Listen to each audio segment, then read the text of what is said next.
Where is Sylvia Ackroyd? Many have asked that question. Her husband, her friends, the police, especially the police. I'm not the first, nor will I be the last to visit this room. It's Sylvia's room, now become one of the world's more celebrated bedchambers, thanks to Scotland Yard's highly trained clue seekers. They began, as they usually do, with personal effects. With these dresses, all knit by hand. Lonely hands. The hands of a woman who had nothing else to do. But where is Sylvia now? Dead? But not exactly. Well, not officially. That morning, the 4th of April, was an important day. It was her birthday. Sylvia? Her 40th birthday. Good morning, my dear. Harrison? I have something for you. You should have come down to breakfast this morning. Essie did something triumphal with kidneys and bacon. Kidneys make me nervous at the best of times, let alone breakfast. Would you mind signing here and here? What is it? It's a new stock I'm buying now. Now, please, dear, I'm in rather a hurry. I'm sorry. But I do like to be told about things now and again. I'll tell you later. Incidentally, I won't be home for dinner tonight. I didn't expect you. It's Friday. You're always late Friday. Merely because Friday happens to be the most opportune evening for filling business associates with expensive champagne. Of course. As a matter of fact, I'm taking Horton Bassler down to Sunningdale. Really? You remember Horton? He was with me during the war.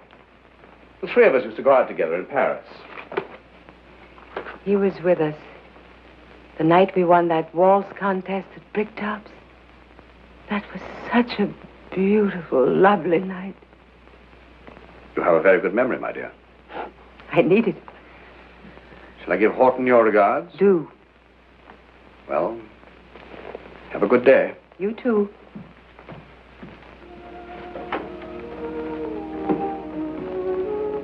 Good day.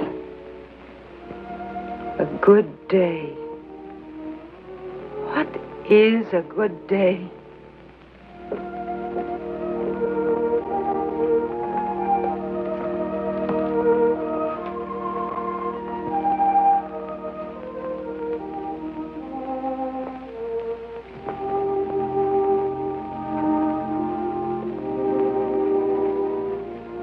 Mrs. Ackroyd, where are you?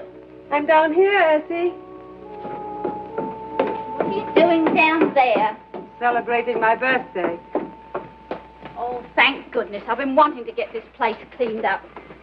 10 years this stuff's been lying around here. All the things I had in Paris. Oh, the welfare people could use some of these. Here's a perfectly good sweater. Oh, no, Essie. This saved my life.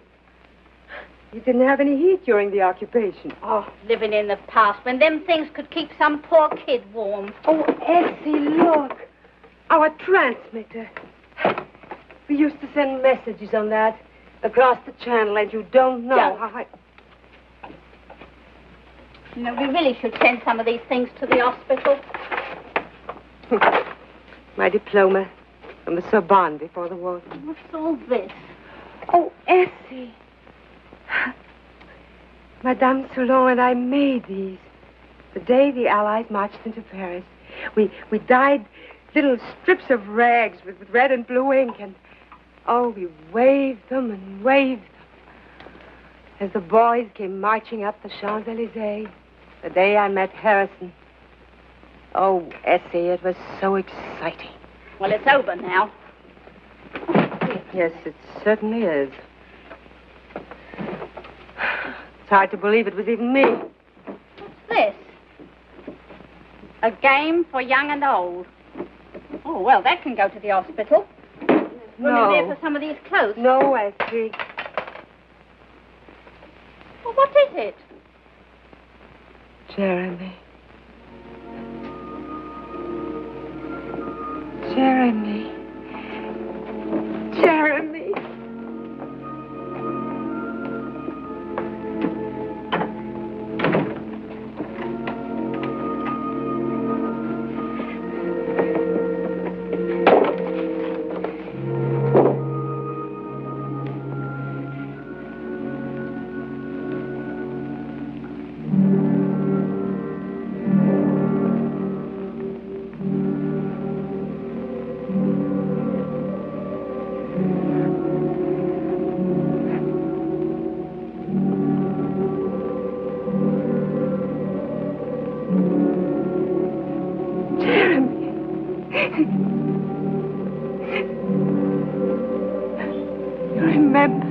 You remembered today.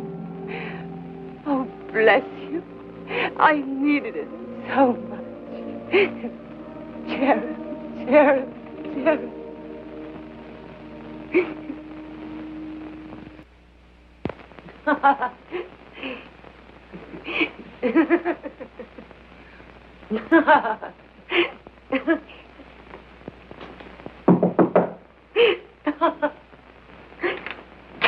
Oh, Westy, that's not very big. You're lucky to get anything, sending me down at the last moment. 3 shops I had to go to for enough candles. And I got lamb chops for your dinner. Wonderful.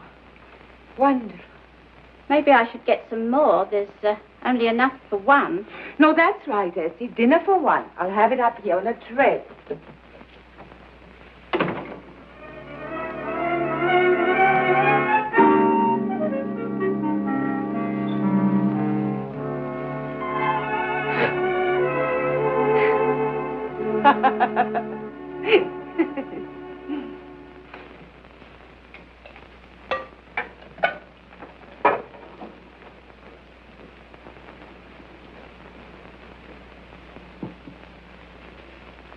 Sir?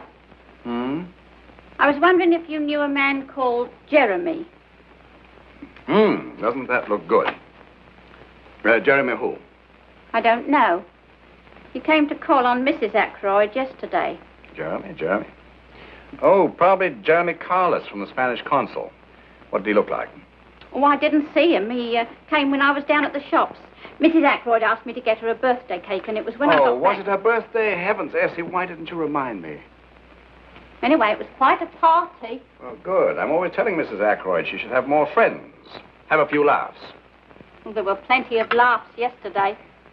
I could hear them even when I was down here, dusting the sitting room. Good morning, darling. Good morning. It's all right, Essie. I'll help myself. Oh, I'm so hungry this morning I could eat me kidneys. Scrambled eggs. Oh, so they are. Darling, I'm sorry about yesterday. What? Your birthday. Oh, darling, I forgot yours last year. Anyway, I thought you were just being tactful. You know how women dread birthdays. I was thinking, that's one advantage in not having any children. You never miss an opportunity, do you? I didn't mean it that way. I just meant that this way I can stay the same age forever without suddenly finding I have a daughter years older than I am. Anyway, I'm glad you had a nice day. I did. Essie tells me you had quite a party. Who was here? Oh, it wasn't really a party. I just thought a birthday cake would be fun. That man from the consul? Who? Carlos? Carlos. Oh, no, Harrison. Then who was here? There's no one here. Sylvia, what you do is your own affair. I use that word judiciously. Frankly, I don't mind, as long as you're clever enough to keep it that way. But you must understand my position. I will not risk adverse publicity. I don't intend to find my name in the morning papers.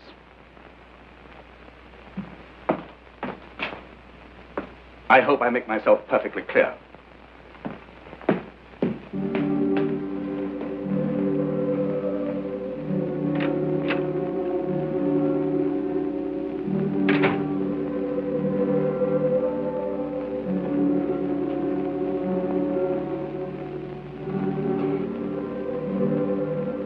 Jeremy? Harrison thought I... Oh, Jeremy.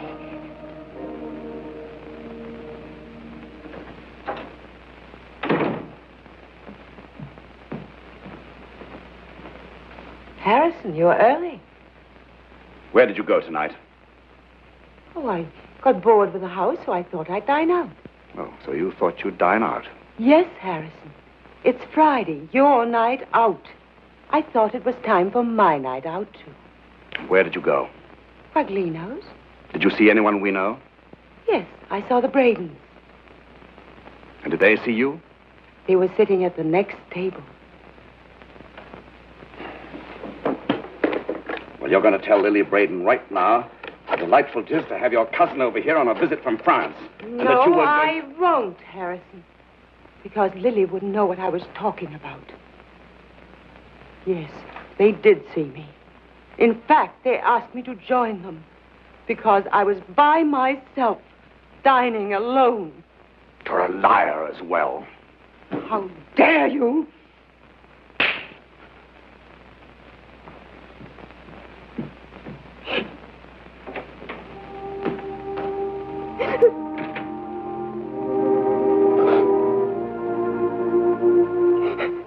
Now, what about this afternoon? Oh, haven't had time to type it up yet, sir. Here you are. 12:30 cold lobster and salad at the Dover Butchery.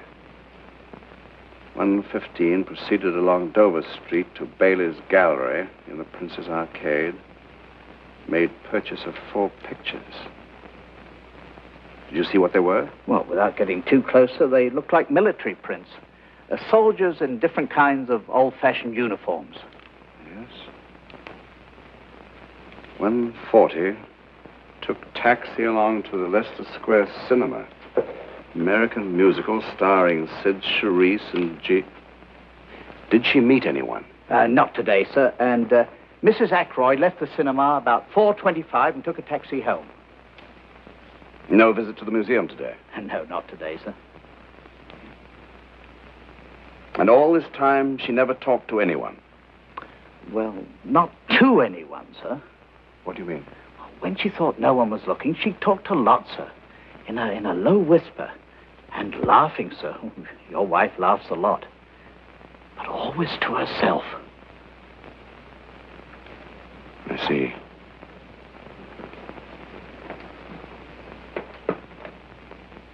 Jeremy, why can't I see you? Oh, you're always saying one day, one day. It's maddening. Jeremy, come over here to the piano. This little figurine. See if you can move it. It's not ridiculous. Well, then show me. Push it over, please, Jeremy. All right, it's silly, but I just want to see if you can do something physical. Jeremy, no. Harrison paid a fortune for... Oh! What'll I tell Harrison? But how? I don't know how to play the piano. But I can't. All right. What do I have to do? Yes. Yes. I can feel your hands on mine. Jeremy. That's beautiful. Look at my fingers. You never told me you could play like this. Jeremy, please let me see you just once. I'll do anything. Yes, what? I promise. This afternoon, I'll go to Hartnell's and buy the giddiest thing I can find. You will? Honestly? Now, Jeremy, don't tease me. I couldn't bear it if you... When? Jeremy, tonight. What time?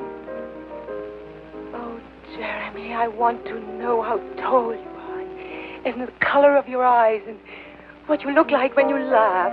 Turn that off. How good you are, but you sigh on me. How good you are, good.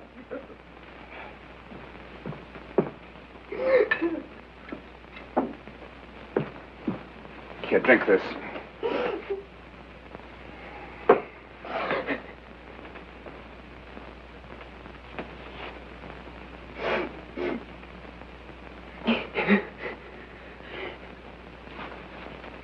It's pathetic, isn't it? All these weeks you've been suspicious. Now you know. I do have a friend. Now you know why I couldn't tell you about him. Wasn't because I was frightened you'd be jealous. I wish you could have been. If you were capable of jealousy, this wouldn't have happened. I know one thing, Sylvia. I know that you're ill. You need a doctor. No! You don't know anything. I'll tell you. You remember me. I don't mean the heroine of the resistance or anything like that. I mean me. Me, the way I was. Fun and pretty and enthusiastic about things. You remember? What happened to me, Harrison? I died. It wasn't getting older, that did it. Harrison, I loved you very much. Sylvia, you must... Just listen. When I found out about you, I should have fought to keep you. But I didn't. I just gave in. I stopped living. Until 3 weeks ago, Harrison, on my birthday, something happened to me. And all of a sudden, I was moving again, and there was color and fun and sunlight. Because someone was showing me some affection. Who? Someone incredibly kind. But who, Sylvia? Do you know what a Ouija board is? A Ouija board? What are you talking about? You remember when Pierre Dardet was captured, and we couldn't get any messages across anymore. Well, Madame Soulon had read a book on telepathy. It seemed pretty far-fetched, but we were desperate enough to try anything. The nights were long, anyway. So somewhere she'd find a Ouija board. Well, you've seen them. You put your hands on it and they write messages. It's a board. Well, anyway, it didn't work. Not for the purposes we wanted, but we did make a friend. Go on, Sylvia, go on. Before God, I'm telling you the truth. At first, the writings were meaningless. But slowly, there was sense, and then Jeremy. Jeremy? Yes, he was a soldier who fought for France in 1870. Oh, I know this sounds unbelievable, but I've checked it. I've checked in every book in the library. Everything he told us, it's all there. His name, his regiment, where he fought. I swear. Go on, Sylvia, go on. Well, we began to depend on Jeremy very much.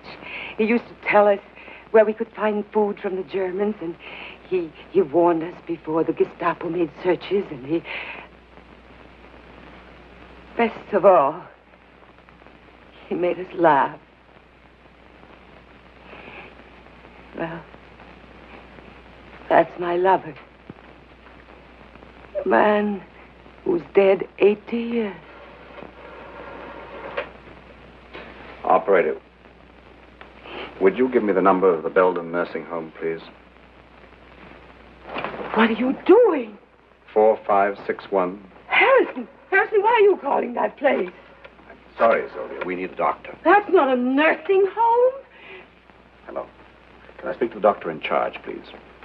But you can't. You can't. Everything I told you was the truth. Hello, doctor.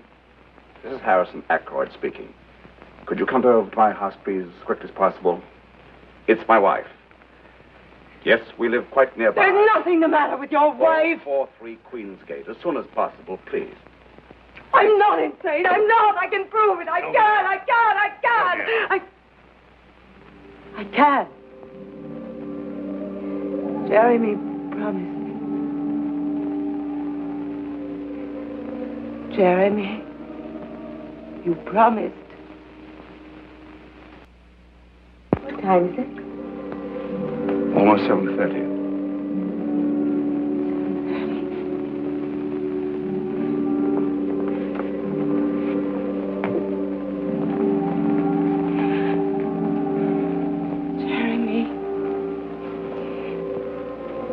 Jeremy, please. I need you.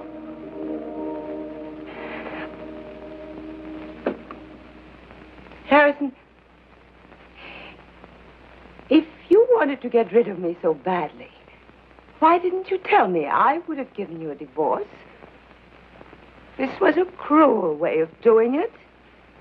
Sylvia, I don't want to argue at this moment. I want to argue. You can't see it clearly now, but what I'm doing is the best for you. You see, you need care. No! Yes, I do need care, but not from a doctor. When the doctor comes, I'm sure he'll make you understand better than I. I won't see him! You mustn't do this. Harrison, please don't do it. I'm sorry, Sylvia. Now listen to me. If you heard him too, if you heard his voice, if you saw him... Jeremy, you promised. I never needed you so much. Jeremy! Sylvia!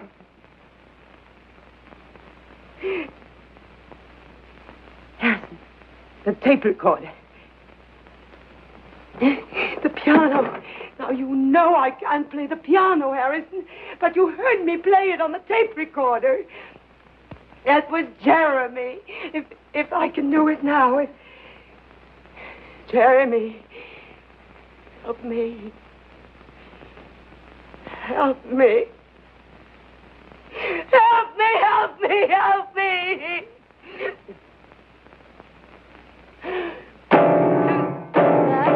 The doctor's here. Doctor, I'm Harrison Ackroyd. That is my wife. You can trust me. You'll be happy where you're going. Come on now.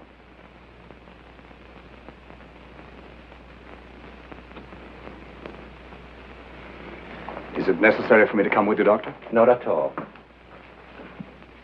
I'm sorry, sir. Oh, don't bother to make up the fire, Essie. I'll be going out almost immediately. Oh, I hope the doctor's not having any trouble.